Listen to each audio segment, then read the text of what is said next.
the non-Muslims of this country don't feel safe. I think it was Martin Luther King Jr. who said that for evil to go on, good men will be quiet. And what they are trying to do in this country is to get us to be quiet by intimidation, by different things. But I can't keep quiet. I have tried to keep quiet. I can't keep quiet. I was crying in my sleep, literal tears this night. I slept maybe at 3 o'clock today. I thought I read something in the afternoon that bothered me all day. And I thought I had silenced it, but it won't go away. And at night, I just found myself crying.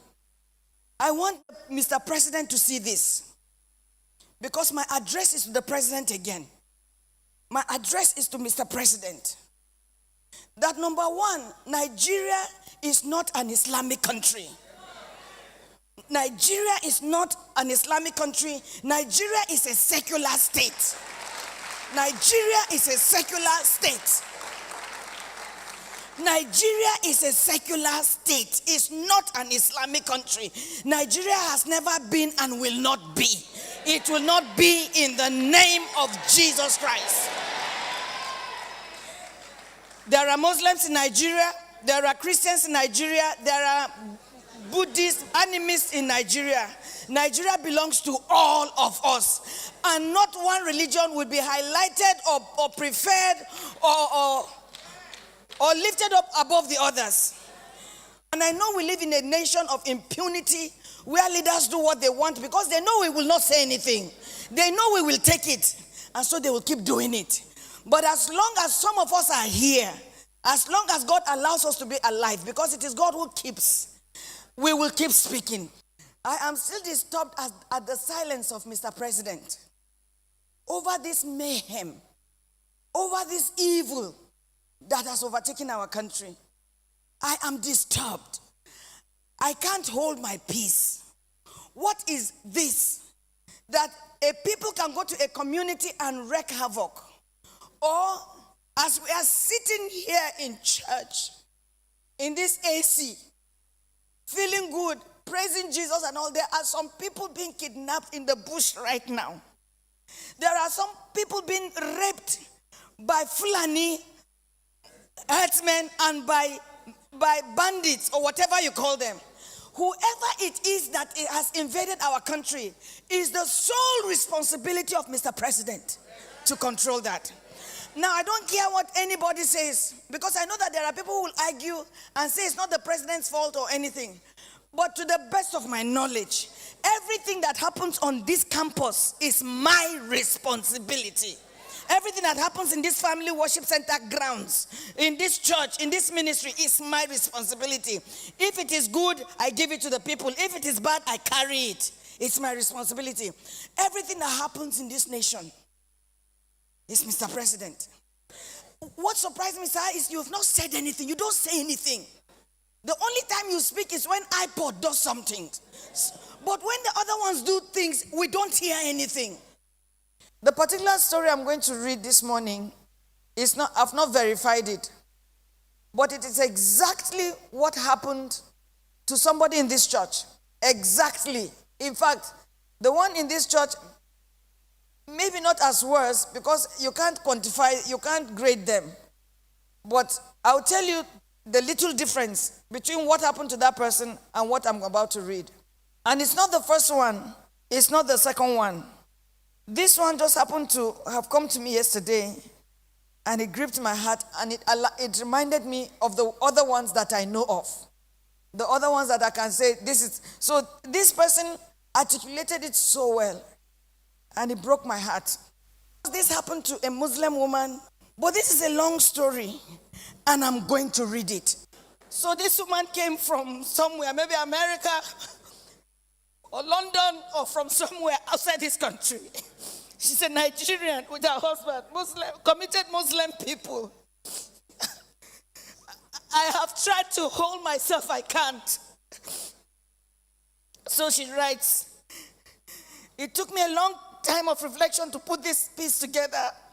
First, let me thank my husband for the emotional support, the counseling, and for his belief in the creator of heaven and earth, which we call God or Allah. The journey began in Auchi. We traveled to Akure on Monday, stayed with my husband's relations in the outskirts of this ancient town. In the evening on Monday, we visited the palace for dinner. My husband being a close friend to the son of the king. On Tuesday, we left for Ibadan via Akure Ilesha Road. Our plan was, after attending the wedding in Auchi, we would travel with my husband to Lagos, stay for a few weeks before returning abroad, where I had lived with my husband and children for more than a decade. We were in the car of a close family friend, an accountant who gave his time and energy for our comfort. We were 5 in the car, myself, my husband, and our daughter. A lady who is my husband's niece, who had joined us in Akure with the hope of traveling with us to Lagos. The driver, accountant, maintained a normal speed. He drove professionally. That gave me a lot of comfort, and I felt I could find some time to sleep a bit. My daughter was next to me. She was just 9 years old. She was coming to Nigeria with me for the second time. Shortly after Ijare Junction, the driver felt the wagon's tires rupture and decided to park the car with the hope of changing the tires. It was like a film. In a jiffy, motley crowd of armed men in military uniform came out of the bush. They fired at the boot of the car. Ahead of us, 5 of them came out of the bush. Another 2 came from the rear. My daughter screamed, "Mommy, Daddy, what's going on?" There was no time to say a word. They marched us through into the bush, firing into the sky. They hit me on my chest, hit my daughter on her head. Blood oozed. At this time, it was better to kill me. I shouted at one of the armed men. His response was hell. He went straight for my private part, tore my dress with his gun. The others ripped my dresses. I was left with my undies. My husband and my daughter started crying.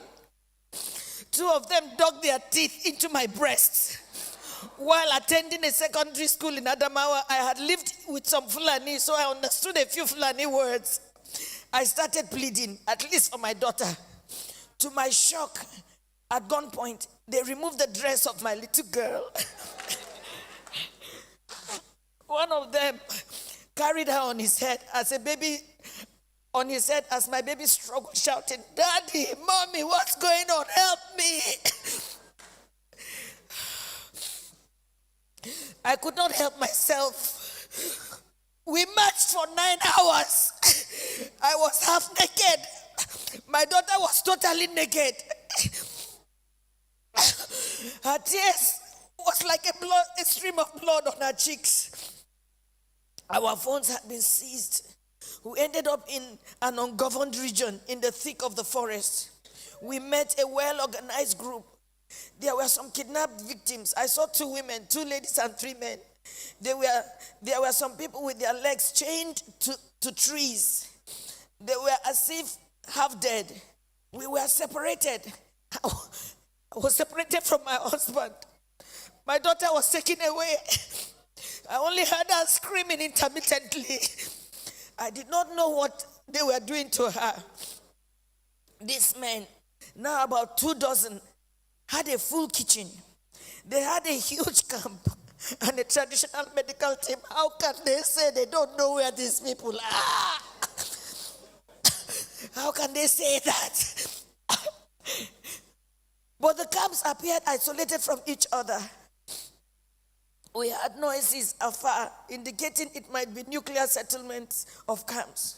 Right in my presence, I saw them pack the remains of a woman. They took her and buried her a few meters away from us.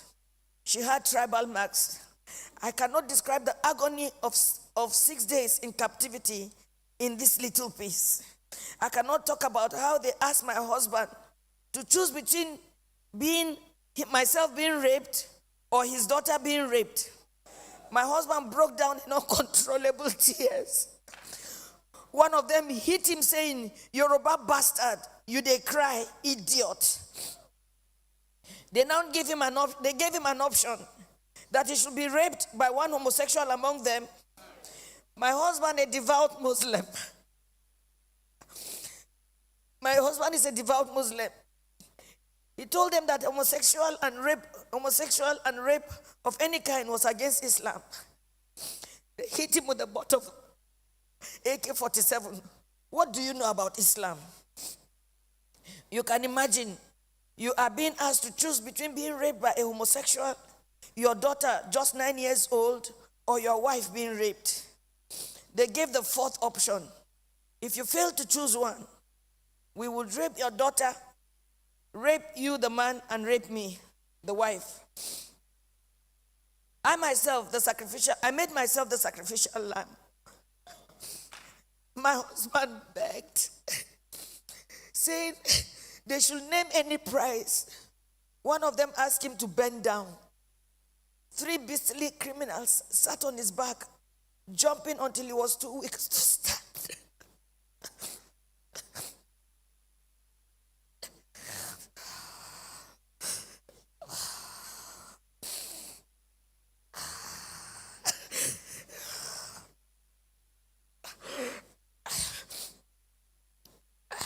I was not allowed to put on any additional clothes. Imagine they rape you all night and they stop you from putting on any clothes for 24 hours. The rain fell once. I became a relic at a sexual museum for the armed men who in turn addressed me and asked questions about my financial standing. New Fulani men joined the camp. They organized military training for the new Fulani men that came, teaching them how to shoot and walk through circles of glowing fire. They were not released until after 6 days. We were not released until after 6 days. We had to walk the same zigzag journey back to the main road, our eyes blindfolded. During the negotiation to pay, they said the money was not for them alone, that they had to settle those who sent them. For me, I see a thriving organized crime supported by powerful political interests. Now, I do not think we were released to freedom after paying a whopping 8 million naira. I do not think we can ever be free. We can never be free from the anguish, the psychological trauma, the nightmares we suffered, the occasional fits of my daughter, her waking up at night behaving strangely, her asking the same question over and over, Mommy, why? And I do not have an answer. In my life, I have never passed through a torture chamber like this. I do not think any society should let this happen. I do not know the fate of those we met and about 7 other people brought during the 6 days we were in captivity. What I saw was a nation that has collapsed, but pretends she lives. A people on life support. Crime is not restricted to Fulani people alone. We have Yoruba criminals, but I don't think Yoruba criminals are this beastly. These elements are savages. I can't imagine Yoruba thieves going to Sokoto or Maiduguri to kidnap Fulani people and keep them in their own bushes. It gives me mental torture that this is happening, and some people are even trying to justify or look for excuses. Well, as a devout Muslim,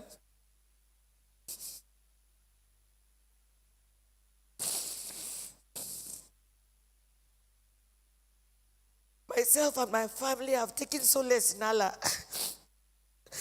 Not the Nigerian police, not the army, not the government. We have taken our faith the way it came.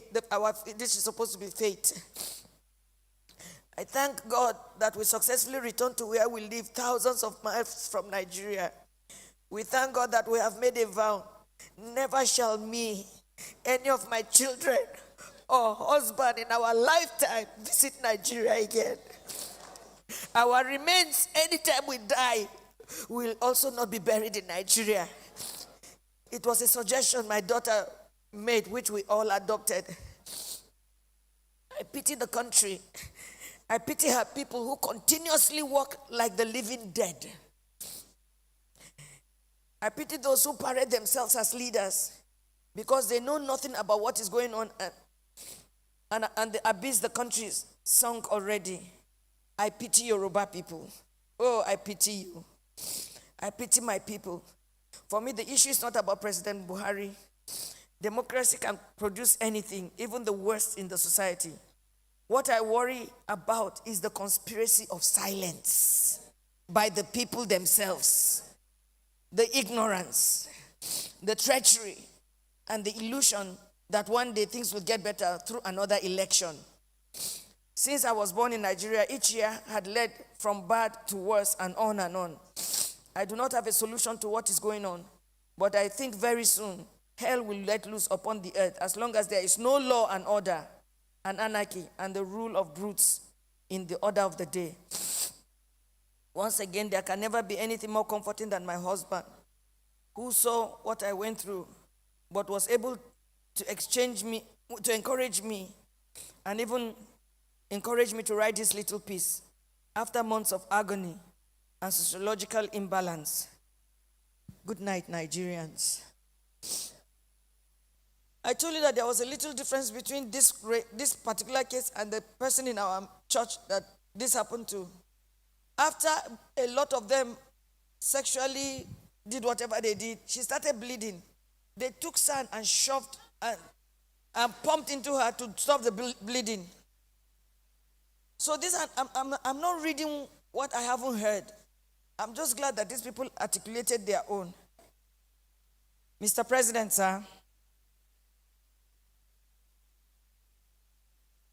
this is the country that millions joyfully gave over to you. The blood of every child, every man, every woman, every boy, every girl, every old man will be required in your hands or from your hands, because the buck stops with you. I am still amazed at your silence, sir. I'm amazed. I'm amazed at how IPOB can quickly be stopped.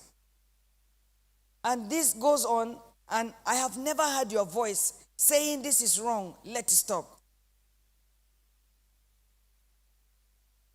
Sir, kada ka ci amanan mutane.